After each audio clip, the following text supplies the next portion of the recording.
Hi friends, welcome to Rasool சென்சா channel. குவைத்தி இன்றைய சில முக்கிய செய்திகளை பார்ப்போம். அதுக்கு முன்னாடி என்னோட சேனல் லைக் பண்ணுங்க, சப்ஸ்கிரைப் பண்ணுங்க, ஷேர் பண்ணுங்க, மேலும் பெல் பட்டனை பிரஸ் பண்ணுங்க. தற்காலிக விசாக்களில் வரும் வெளிநாட்டினரையோ அல்லது அரசு மருத்துவமனைகள், சிறப்பு மையங்கள் மற்றும் முதன்மை பராமரிப்பு மையங்கள் வழங்கும் சுகாதார சேவைகளிலிருந்து வருகை தரும் நோக்கத்திற்காகவோ விலக்கி வைக்கும் முடிவை சுகாதார அமைச்சர் டாக்டர் அஹ்மத் அப்துல் வஹாப் அல் அவதி அவர்கள் வியாழக்கிழமை வெளியிட்டார். ஏனெனில் அத்தகைய சேவைகள் குடியிருப்பாளர்களுக்கு மட்டுமே செயல்பாட்டு திறன் மற்றும் சேவைகளை மேம்படுத்துதல் ஆகியவற்றுக்கு இடையே சமநிலை அடைவதை நோக்கமாக கொண்ட ஒரு விரிவான சுகாதார தொலைநோக்கின் ஒரு பகுதியாக இந்த முடிவு இருப்பதாக சுகாதார அமைச்சகம் ஒரு செய்திக்குறிப்பில் விளக்கியது. மருத்துவ பராமரிப்பு உண்மையிலேயே தகுதியானவர்களுக்கு மட்டுமே வழங்கப்படுவதை உறுதி செய்கிறது. இந்த நடவடிக்கை குடிமக்களுக்கு சிறப்பாக சேவை செய்வதற்கான மருத்துவ வளங்கள் மற்றும் திறன்களின் ஒதுக்கீட்டை மேம்படுத்துகிறது. இதன் மூலம் சுகாதார அமைப்பின் நிலைத்தன்மைக்கு பங்களிக்கிறது மற்றும் நாட்டில் சுகாதார சேவைகளின் தரத்தை பராமரிக்கிறது என்று அமைச்சகம் உறுதிப்படுத்தியது. மறுபுறம் மருத்துவமனைகளில் ஹோட்டல் சேவைகளின் தரத்தை மேம்படுத்துவதற்காக அமைச்சகம் ஒரு பயிற்சி வகுப்பை ஏற்பாடு செய்தது. பல்வேறு மருத்துவமனைகளை சேர்ந்த 30 ஊழியர்களின் பங்கேற்புடன் பயிற்சி வகுப்பை சுகாதார சேவைகளுக்கான உறுதி துணை செயலாளர் அப்துல் அஜீஸ் அல் தாசா அவர்கள் நிதியுதவி செய்து கலந்து கொண்டனர். நோயாளிகளுக்கு பாதுகாப்பான, சுத்தமான மற்றும் வசதியான சூழலை உறுதி செய்யும் வகையில் இந்த ஒப்பந்தங்களை நிர்வகிக்க சம்பந்தப்பட்ட சுகாதார பணியாளர்களுக்கு பயிற்சி அளிப்பதன் மூலம் சலவை ஒப்பந்தங்களை பின்தொடர்வதிலும் செயல்படுத்துவதிலும் ஊழியர்களின் செயல்திறனை அதிகரிப்பதே பயிற்சி பாடத்திட்டத்தின் நோக்கமாக இருப்பதாக அமைச்சகம் ஒரு செய்திக்குறிப்பில் வெளிப்படுத்தியது. ஹோட்டல் சேவைகள் நோயாளிகளின் அனுபவத்தின் ஒரு முக்கிய அங்கமாகும். இது மீட்பு சூழலை மேம்படுத்துவதற்கும் நோயாளிகளுக்கிடையே திருப்தி அளவை உயர்த்துவதற்கும் பங்களிக்கிறது என்பதை அது வலியுறுத்தியுள்ளது. மருத்துவமனைகளில் பாதுகாப்பான மற்றும் வசதியான சூழலை பராமரிப்பதன் முக்கியத்துவம் குறித்த விழிப்புணர்வை ஏற்படுத்துவதற்காக பயிற்சி வகுப்பில் பங்கேற்கும் அனைவருக்கும் கௌரவிக்கப்படும் என்றும் அது மேலும் கூறியது. குவைத்தில் டிஜிசிஏ இயக்குநர் பிரிகேடியர் ஜெனரல் முகமது கபசாட் அவர்கள் மற்றும் துணை இயக்குநர் brigadier general Sheikh Hamad Yusuf அல் சபா அவர்கள் ஆகியோரின் தலைமையில் முதல் துணை பிரதமர் உள்துறை அமைச்சருமான ஷேக் ஃபஹத் யூசுப் அல் சபா அவர்களின் ஆதரவுடன் உள்துறை அமைச்சகத்தின் போதைப்பொருள் கட்டுப்பாட்டு பொதுத்துறை போதைப்பொருள் அச்சுறுத்தலை உறுதியுடன் எதிர்கொள்கிறது. இது ஜூன், ஜூலை மற்றும் ஆகஸ்ட் 2025 முன்னோடி இல்லாத பாதுகாப்பு சாதனைகளுக்கு வழிவகுத்தது. இந்த விரிவான முயற்சிகள் மில்லியன் கணக்கான குவைத் தினார் மதிப்புள்ள பெரிய அளவிலான போதைப்பொருள் மற்றும் மதுபான கடத்தல் மற்றும் உற்பத்தியை தடுத்ததாக பாதுகாப்பு வட்டாரங்கள் செய்தித்தாளுக்கு தெரிவித்தன. சமூகத்தின் பாதுகாப்பு மற்றும் ஸ்திரத்தன்மைக்கு ஆபத்தை விளைவிக்கும் நச்சுப் பொருட்களில் இருந்து பாதுகாப்பை நோக்கமாக கொண்ட ஒரு விரிவான உத்தியின் ஒரு பகுதி இது என்று வட்டாரங்கள் உறுதிப்படுத்தின. ஆண்டு முழுவதும் அனைத்து வளங்களையும் திரட்டுவதன் மூலம் இளைஞர்களை பாதுகாப்பதற்கும் தேச ஸ்திரத்தன்மையை பேணுவதற்கும் டிஜிசிஏ உறுதி பூண்டுள்ளதாக வட்டாரங்கள் தெரிவித்தன. போதைப்பொருள் வியாபாரிகள் மற்றும் பயனர்களை கைது செய்வதற்கான போட்டி நடந்து வருவதாக அவர்கள் வலியுறுத்தினர். ஆகஸ்ட் மாதத்தில் போதைப்பொருள் கடத்தல் வலைவகுப்புகளை எதிராக இந்த துறை கடுமையான தாக்குதல்களை நடத்தியது. குற்றப்புலனாய்வுத்துறையுடன் ஒருங்கிணைந்து உள்ளூர் மதுபான உற்பத்தியில் ஈடுபட்ட நேபாள, வங்கதேசம் மற்றும் இந்தியர்களின் குற்றவியல் கும்பலை கைது செய்தது. சுமார் 23 ஆசிரியர்களின் மரணத்திற்கு காரணமாக அமைந்தது. வெவ்வேறு பகுதிகளில் 6 மதுபான தொழிற்சாலைகளை நடத்தியதற்காக மேலும் 67 நபர்கள் கைது செய்யப்பட்டனர். மற்றொரு சாதனையாக கபாத்தின் ஜஹவுரில் உள்ள ஒரு தொழிற்சாலையில் போதைப்பொருள் எதிர்ப்பு குழுக்கள் சோதனை நடத்தி 25 கிலோகிராம் போதைப்பொருள் ரசாயனங்கள் மற்றும் 15,000 மில்லிகா மாத்திரைகளை பறிமுதல் செய்தன. ஆய்வக சோதனைகளில் உற்பத்தி செயல்பாட்டில் பூச்சிக்கொல்லிகள் மற்றும் அசிட்டோன் போன்ற கொடிய பொருட்கள் பயன்படுத்தப்பட்டிருப்பது தெரியவந்தது. குவைத் குடியுரிமை ரத்து செய்யப்பட்டு குற்றப்பதிவு உள்ள ஒருவரால் நடத்தப்பட்ட மற்றொரு தொழிற்சாலை அகற்றப்பட்டது. இதன்போது 30 லிட்டர் அபாயகரமான ரசாயனங்கள் மற்றும் 1/2 மில்லியன் குவைத் தினார் மதிப்புள்ள 6 கிலோகிராம் சாபு பறிமுதல் செய்யப்பட்டன. மற்ற நடவடிக்கைகளில் கஞ்சா, ஹெராயின், சாபு மற்றும் ஓபியம் உள்ளிட்ட 30 கிலோகிராம் பல்வேறு போதைப் பொருட்களை வைத்திருந்த 2 எதிரிகளுக்கும் ஒரு குவைத் நாட்டவரும் கைது செய்யப்பட்டனர். சுவைபா துறைமுகம் வளைவாக இறக்குமதி செய்யப்பட்ட மதுபானத்தை கடத்தும் முயற்சிகளின் அதிகாரிகள் முறியடித்தனர். 17 கிலோகிராம் ஹெராயின் மற்றும் 8 கிலோகிராம் சாபு போதைப் பொருட்கள் வைத்திருந்த இந்தியர்களை கொண்ட ஒரு சர்வதேச கும்பலை துறையினர் கைது செய்தனர். இதன் மூலம் ஒரு பெரிய கடத்தல் முயற்சி முறியடிக்கப்பட்டது. மத்திய சிறைச்சாலைக்குள் போதைப் பொருள் குற்றங்களுக்காக தண்டிக்கப்பட்ட ஒரு குவைத் கைதி மற்றும் கிடவுன் கூட்டாளியை கொண்ட மற்றொரு கும்பல் கைது செய்யப்பட்டது. அவர்கள் கைது செய்யப்பட்டதன் மூலம் லட்சக்கணக்கான குவைத் தினார் மதிப்புள்ள 8 லட்சம் லிரிகா மாத்திரைகள் பறிமுதல் செய்யப்பட்டுள்ளன. இது சிறைகளுக்குள்ளும் கூட துறையின் செல்வாக்கை நிரூபித்தது. ஜூலை மாதத்தில் இந்த துறை விதிவிலக்கான வெற்றிகளை பதிவு செய்தது.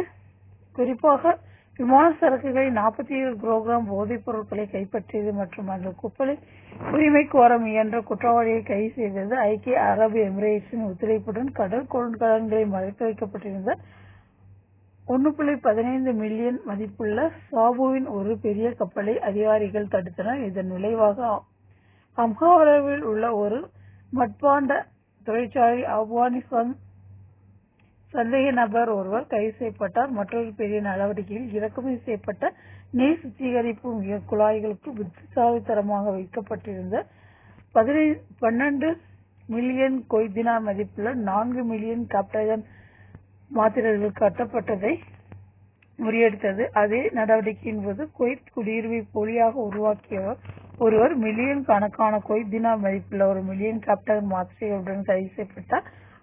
குவைத்தின் வரலாற்றில் மிகப்பெரிய நடவடிக்கைகள் ஒன்றில் ஒரு ஈரானிடமிருந்து 1.5 குவைத் தினார் மில்லியன் மதிப்புள்ள 200 கிலோகிராம் சாபுவையும் 2,50,000 குவைத் தினார் மதிப்புள்ள அதே பொருள் 16 கிலோகிராம் துறை பறிமுதல் செய்தது. குடிமக்கள், வெளிநாட்டினர் மற்றும் பிடவுன்கள் உட்பட மொத்தம் 31 சந்தேக நபர்கள் பல்வேறு அளவு ஹாசிஸ், சாபு, கஞ்சா, ஹெராயின், ரசாயனங்கள், கோகோயின் மற்றும் லிரிகா ஆகியவற்றை வைத்திருந்ததற்காக கைது செய்யப்பட்டனர். அத்துடன் துப்பாக்கிகள் மற்றும் வெடிமருந்துகளையும் பறிமுதல் செய்தனர். மிகப்பெரிய தொகை மதிப்புள்ள போதைப் பொருட்களுடன் பறிமுதல் செய்ததிலும் உள்ளூர் மற்றும் சர்வதேச குற்றவியல் வலையமைப்புகளை அளித்ததிலும் விளைந்த இந்த முயற்சி சாதனைகள் குவைத் சமூகத்தின் நச்சுப் பொருட்களில் இருந்து பாதுகாப்புதல் DGCD இன் முக்கிய பங்கை அடிக்கோடிட்டு காட்டுகின்றது என்று பாதுகாப்பு வட்டாரங்கள் தெரிவித்தன. பாதுகாப்பு வேலைநிறுத்தங்கள் இருக்காது. மேலும் சட்டத்தின் வாழ் சமூகங்களை, குறிப்பாக இளைஞர்களை அச்சுறுத்தும் இந்த விஷயங்களை கடத்துபவர்கள் அல்லது பயன்படுத்துபவர்கள் அனைவரையும் சென்றடையும் என்று அவர்கள் உறுதிப்படுத்தினார். தேசிய பாதுகாப்பு மற்றும் ஸ்திரத்தன்மைக்கு பராமரிக்கவும் அதன் தலைமுறைகளின் எதிர்காலத்தை பாதுகாக்கவும் போதைப்பொருள் எதிர்ப்பு அதிகாரிகள் இரவும் பகலும் அறையாது உழைக்கிறார்கள் என்பதை அவர்கள் உறுதிப்படுத்தினர். குவைத்தில் மீறல்கள் மற்றும் எதிர்மறை நடைமுறையை எதிர்த்து போராடுவதற்கான தொடர்ச்சியான முயற்சியின் ஒரு பகுதியாக குற்றவியல் பாதுகாப்பு துறை முதல் துறை பிரதமரும் உள்துறை அமைச்சருமான மேன்மை தங்கிய ஷேக் ஃபஹத் யூசுப் بإشراف مباشر من معالي النائب الأول لرئيس مجلس الوزراء ووزير الداخلية الشيخ فهد يوسف سعود الصباح، نفذ قطاع الأمن الجنائي ممثلا في الإدارة العامة للمباحث الجنائية حملة أمنية موسعة بالتعاون مع قوة الإطفاء العام وبلدية الكويت ووزارتي الكهرباء والماء والطاقة المتجددة والأشغال العامة، استهدفت منطقتي جليب الشيوخ وخيطان. وتم خلال الحملة إغلاق 19 محلا تجاريا مخالفا لشروط الترخيص وضبط 26 شخصا مخالفا، إضافة إلى إزالة عدد من الأسواق العشوائية وتحرير مخالفات بحق أنشطة غير مرخصة. وقد شدد معالي الشيخ فهد يوسف سعود الصباح على ضرورة استمرار الجهود المشتركة ومتابعة ورصد كافة الأنشطة المخالفة والتعامل معها بكل حزم وجدية. وتؤكد وزارة الداخلية التزامها بمواصلة تنفيذ الحملات الميدانية بشكل متواصل بالتعاون مع مختلف الجهات المعنية للتصدي لكافة أشكال المخالفات وتعزيز مستوى الأمن والسلامة العامة وحماية المجتمع. وتم خلال الحملة إغلاق عدد من المحلات التجارية المخالفة لشروط الترخيص وضبط عدد من الأشخاص المخالفين، إضافة إلى إزالة عدد من الأسواق العشوائية وتحرير مخالفات بحق أنشطة غير مرخصة. وقد شدد معاليه على ضرورة استمرار الجهود المشتركة ومتابعة ورصد كافة الأنشطة المخالفة والتعامل معها بكل حزم وجدية. குவைத்தில் புறக்கணிக்கப்பட்ட பகுதிகளின் மங்கலான சொந்த பகுதிகளில் ரக்பி பெரும்பாலும் போதைக்கு அடிமையானவர்களை மிகவும் சாத்தியமில்லாத இடங்களில் தங்கள் அடுத்த தீர்வை தேட தூண்டுகிறது. விசித்திரமான மிகவும் ஆபத்தான போக்குகளில் ஒன்று புளூரசன்ட் டியூப்லைட்டுகளை உடைத்து கண்ணாடியின் உள்ளிருக்கும் மெல்லிய வெள்ளை பொடியை உள்ளிருப்பது அல்லது நக்குவது. இந்த பொடி பாஸ்பர் என்று அழைக்கப்படுகிறது. ஒரு போதைப் பொருள் அல்ல. அதன் உண்மையான நோக்கம் புற ஊதா கதிர்களை புலப்படும் ஒளியாக மாற்றுவதாகும். ஆனால் போதைப்பொருள் துஷ்பிரயோகம் செய்பவர்களிடையே கட்டுக்கதைகளும் தவறான தகவல்களும் பரவி சிறு மருந்துகளைப் போலவே மலிவான விலையை இது உருவாக்கும் என்று சிலரை நம்ப வைக்கின்றன. இது நடைமுறை மருந்துகளுக்கு மாற்றாக பயனற்றது மட்டுமல்லாமல் ஆபத்தானது என்று சுகாதார நிபுணர்கள் எச்சரிக்கின்றனர். டியூப்லைட்டுகளில் பாதரசம் உள்ளது. இது மூளை, சிறுநீரகம் மற்றும் நரம்பு மாற்றத்தை செயல்படுத்தும் ஒரு நச்சுக்கண உலோகமாகும். இந்த பவுடரை உள்ளிழுப்பதாலோ அல்லது விழுங்குவதாலோ விஷம், வலிப்பு தாக்கங்கள் மற்றும் தீவிர நீரிழிவில் மரணம் ஏற்படும் அபாயம் உள்ளது. ஆபத்து இருந்த போதிலும் ஒரு சில திவாலான அடிமைகள் வழக்கமான மருந்துகள் மிகவும் விலை உயர்ந்ததாகவோ அல்லது கிடைக்காததாகவோ இருக்கும்போது ரக்தியில் பவுடரை பரிசோதிக்கிறார்கள். பல சந்தர்ப்பங்களில் இது வேதியியல் விளைவை பற்றியது குறைவாகவும் உளவியல் எதிர்பார்ப்பு மற்றும் சகாக்களில் செல்வாக்கை பற்றியது என்றும் சமூக ஊழியர்கள் குறிப்பிடுகின்றனர். சில பயனர்கள் உணரும் குறுகிய கால தலை சுற்றல் அல்லது குமட்டல் அதிக அல்ல, மாறாக விஷத்திற்கு உடலின் எதிர்வினை என்று மருத்துவர்கள் எச்சரிக்கின்றனர். இது மகிழ்ச்சி அல்ல, இது நச்சுத்தன்மை என்று ஒரு நச்சியல் நிபுணர் விளக்கினார். ஒவ்வொரு வெளிப்பாடு முக்கிய உறுப்புகளை சேதப்படுத்துகிறது, சில நேரங்களில் நிரந்தரமாக. மேலும் பல உயிர்கள் பலியாகும் முன் இந்த கட்டுக்கதையை முறையடிக்க விழிப்புணர்வு பிரச்சாரங்கள் தேவை என்று அதிகாரிகளும் சுகாதார ஆதரவுகளும் வலியுறுத்துகின்றனர். போதைப் பழக்கத்தின் சிகிச்சையின் சிக்கியவர்களுக்கு உடைந்த டியூப்லைட்டுக்குள் இருப்பது நிவாரணம் அல்ல, மாறாக வெடிகுண்டு என்று அவர்கள் கூறுகின்றனர். குவைத் பங்கு சந்தையில் பட்டியலிடப்பட்டுள்ள மொத்த 135 நிறுவனங்கள் 2022ஆம் ஆண்டின் முதல் பாதையில் 1.243 பில்லியன் குவைத் தினார் மொத்த நிகர லாபத்தை பதிவு செய்துள்ளது. இது 2024ஆம் ஆண்டின் இதே காலகட்டத்தில் 1.440 பில்லியன் குவைத் தினார் உடன் ஒப்பிடும்போது 13.7% சரிவை குறிக்கிறது என்று அல்சால் கன்சல்டிங் வெளியிட்டுள்ள பொருளாதார அறிக்கை தெரிவிக்கிறது. மதிப்பாய்வில் சேர்க்கப்பட்டுள்ள நிறுவனங்கள் அனைத்து பட்டியலிடப்பட்ட நிறுவனங்களிலும் 96.4% பிரதிநிதித்துவப்படுத்துகின்றன என்று அறிக்கை கூறியது. இன்னும் முடிவுகளை அறிவிக்காத அல்லது வேறு நிதி நாட்காட்டிகளில் செயல்படாத நிறுவனங்களை தவிர இரண்டாவது காலாண்டில் லாபம் கடுமையாக சரிந்து முதல் காலாண்டுடன் ஒப்பிடும்போது 30.8% சரிந்துள்ளது. நிறுவனங்கள் இரண்டாவது காலாண்டில் 58.4 மில்லியன் டாலருடன் குவைத் தினாருடன் ஈட்டின. இது 2025ஆம் ஆண்டின் முதல் காலாண்டில் 734.4 மில்லியன் குவைத் தினார் ஆக இருந்தது. ஒட்டுமொத்த சரிவு இருந்த போதிலும் 84 நிறுவனங்கள் மேம்பட்ட செயல்திறனை அறிக்கை எடுத்துக்காட்டுகிறது. அவற்றில் 70 நிறுவனங்கள் அதிக லாபத்தை ஈட்டியவை மற்றும் 14 நிறுவனங்கள் லாபத்திற்கு திரும்பியவை அல்லது தங்கள் இழப்புகளை குறைத்தவை.